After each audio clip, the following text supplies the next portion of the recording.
நீங்க ஏதோ ஒரு காரணத்துக்காக உங்க பல்ல எடுத்துட்டீங்க. இன்னும் அந்த இடத்துல பல்லு கட்டாம இருக்கீங்களா? உடனே போய் உங்க பல்ல கட்டிக்கங்க. பல் இல்லாதனால நம்ம உடம்புல என்னென்ன மாற்றங்கள் ஏற்படும் அப்படிங்கிறத இந்த வீடியோல நம்ம டீட்டெயிலா பார்க்கலாம். நான் doctor X Princeton Bruno, miracle dental care. பல் இல்லாததால நம்ம உடம்புல பார்த்தீங்கன்னா 3 முக்கியமான இடங்கள்ல பாதிப்பு ஏற்படுது. ஃபர்ஸ்ட் பார்த்தீங்கன்னா நம்மளுடைய வாய் ஆரோக்கியத்துல பாதிப்பு ஏற்படுது. 2வது நம்மளுடைய முக அமைப்பு மாற்றங்கள் ஏற்படும். 3வது நம்மளோட செரிமான மண்டலத்துல பாதிப்பு ஏற்படும். வாய் ஆரோக்கியத்துல என்னென்ன மாற்றங்கள் ஏற்படும் அப்படின்னு பார்த்தோம்னா, நார்மலா நம்மளோட மேற்பற்களும் கீழ்ப்பற்களும் கடிச்சிருக்கும் போது பேலன்ஸ்டா இருக்கும். ஒரு இடத்துல உங்களுக்கு பல் இல்லை அப்படின்னா, பல் இல்லாத இடத்துக்கு எதிரில் இருக்கிற பல்லும் பக்கத்துல இருக்கிற பற்களும் அந்த கேப்பை நோக்கி சாய ஆரம்பிக்கும்.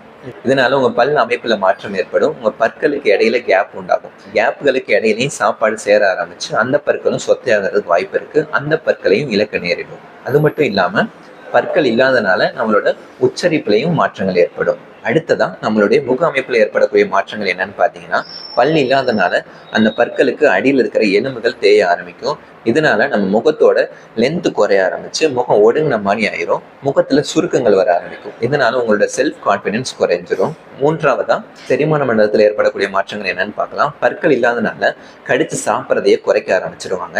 அதனால நம்ம உடம்புக்கு தேவையான நார் சத்துக்கள் தேவையான அளவு கிடைக்காம செரிமான கோளாறு ஏற்படுறதுக்கு வாய்ப்பு இருக்கு. அதனால ஒரு பல்லு தானே எடுக்கிறோம் அப்படின்னு சொல்லி அசால்ட்டா இருக்காதீங்க. ஒரு பல்லு எடுக்கிறதும் நம்ம உடம்புல இவ்வளவு பெரிய மாற்றங்கள் ஏற்படுறதுக்கு வாய்ப்பு இருக்கு. முடிஞ்ச அளவுக்கு உங்க பற்களை எடுக்காம காப்பாத்துறதுக்கு ட்ரை பண்ணுங்க.